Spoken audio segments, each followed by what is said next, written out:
Here's the tension worksheet, the yellow one, and this is the last question, number 6. I blame Mandy for this. She wanted to say.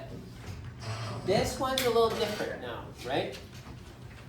Now, here's a question, Karsten. Just throwing little paper balls around. Your 5 is going to be pulling, right? But with less force or more force than the 10 is pulling. Less force. Even if it was over the pulley, it would be less.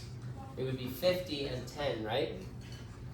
But this is a little bit different because we're on a ramp now. So a ramp it does interesting things to gravity. Let me show you. So this is what you'll do this year when we do our 2-dimensional section. And it's also a lot of Physics 12. Is you do all the stuff we're learning this year, except you do it in 2 dimensions. Okay? So let me show you what happens. Gravity is pulling on the 5, right? In which direction? Down. Good. Straight down.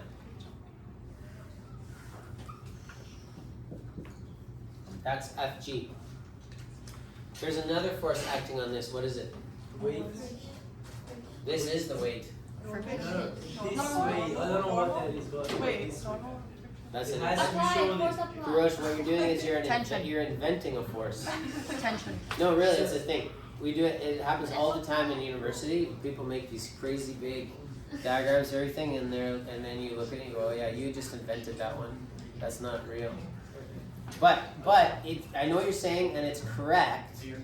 But I'm going to show you how it works. But there is another force. Oh, I got it. So like cosinus or sinus, something like that. Yeah. Component of gravity. We're gonna componentize this one, but this is a real force. Okay, the real force is down. But there's another force. Going. If the block was sitting on the table like this, Yes.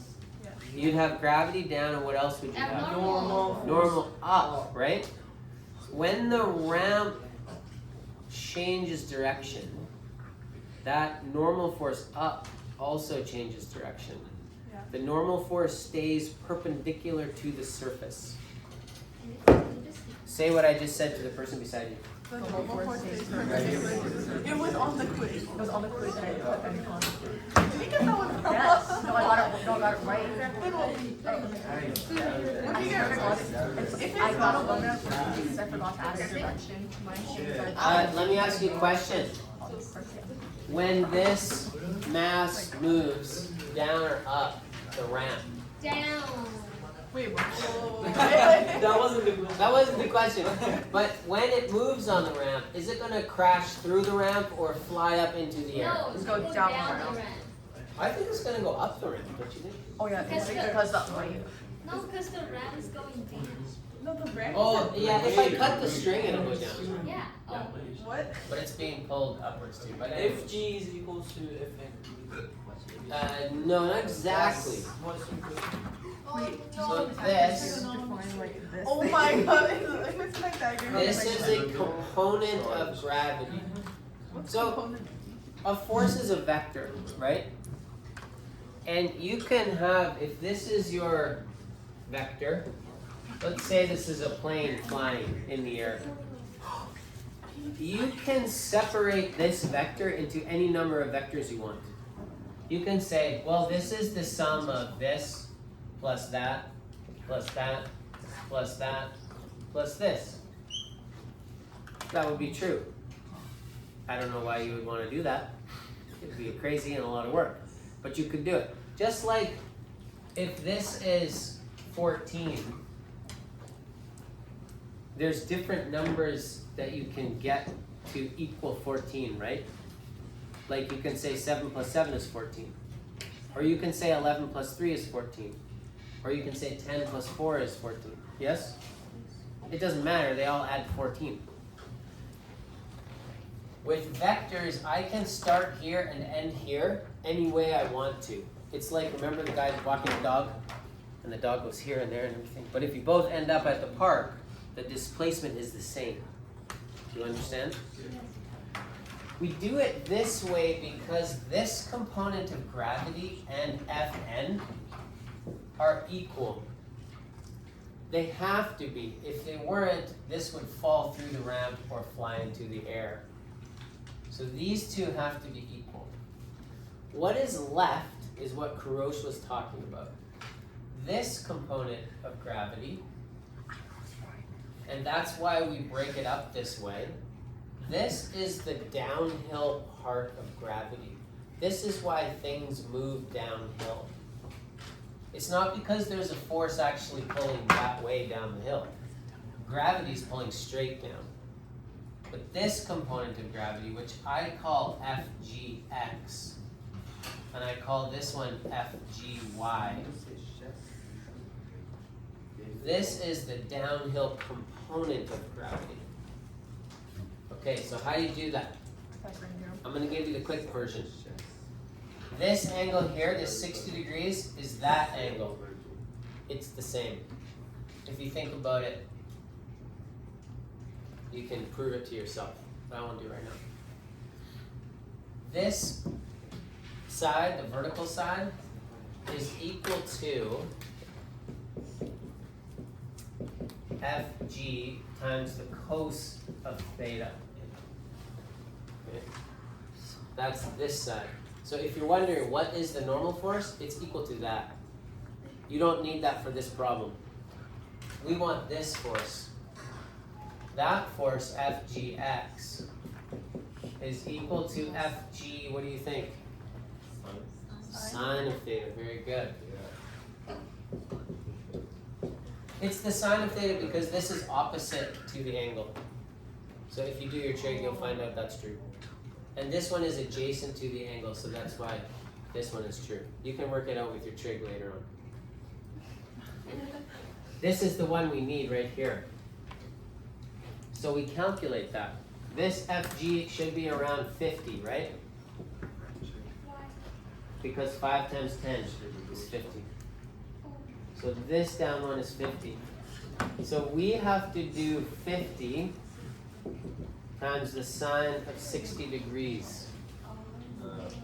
And that's going to tell us the part of gravity that's pulling downhill. Okay. If you have a graphing calculator, push mode right now.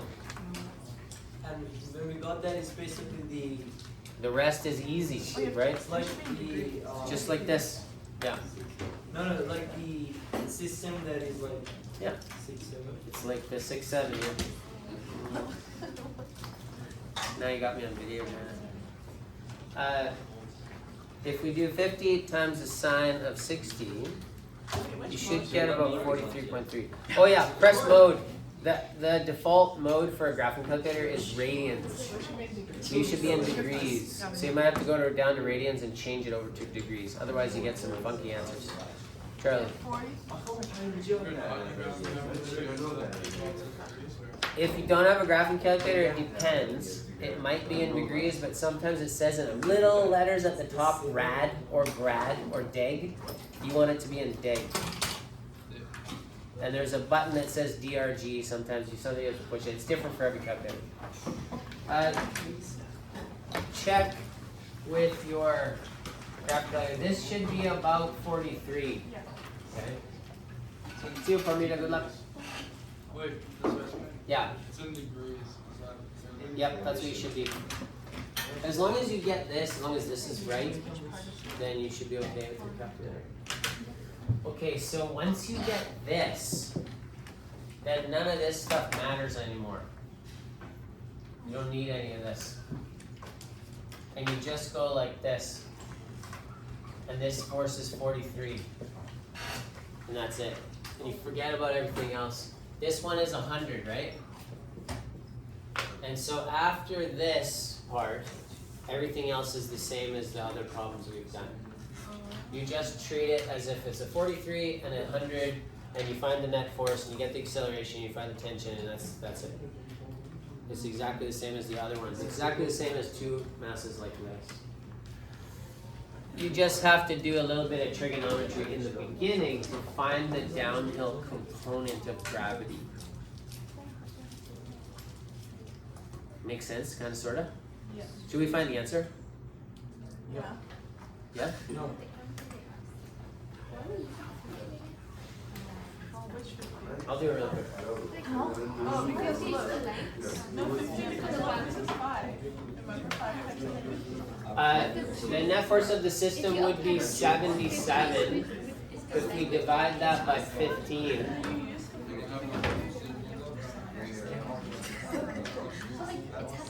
that's going to be 5.13.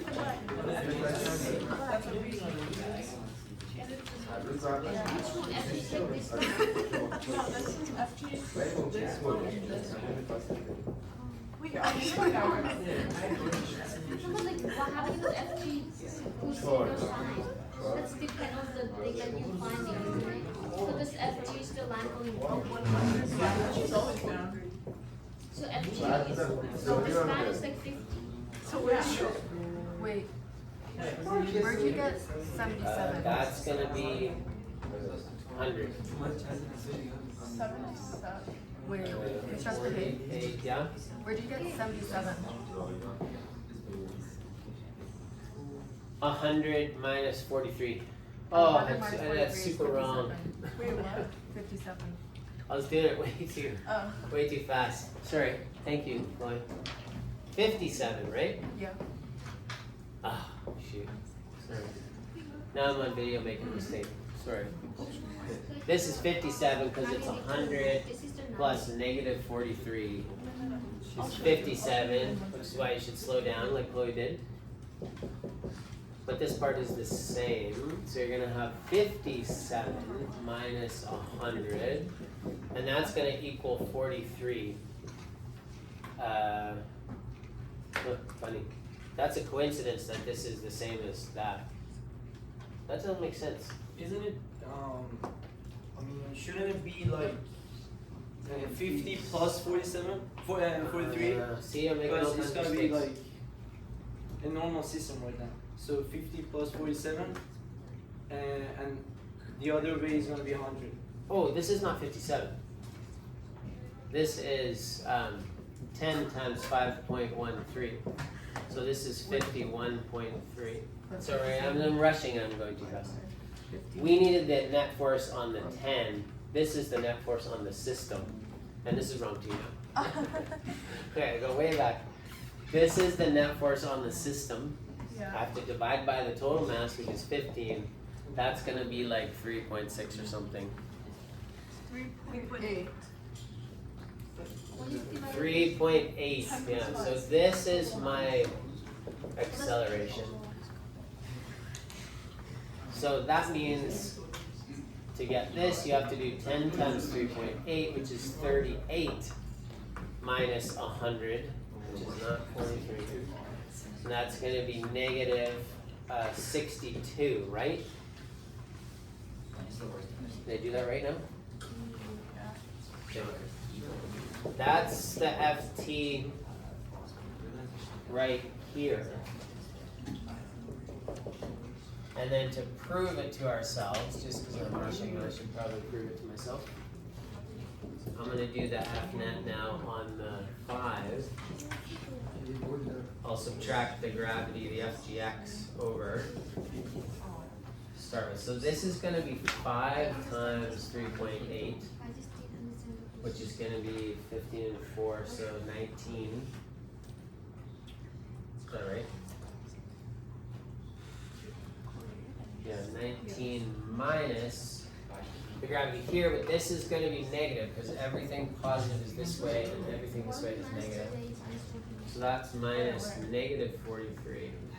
Because 10 times 3. And that's going to equal 50, 62.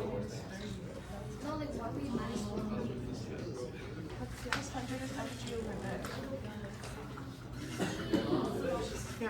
Sorry, I did that fast because I just wanted to Why is get it 38 last one? here. Yeah. The net force on the 10 is 10 kilograms times our acceleration, which is 38. This is the net force on the 10, so that's 38. And then I subtract the gravity force on the 10. And that gives us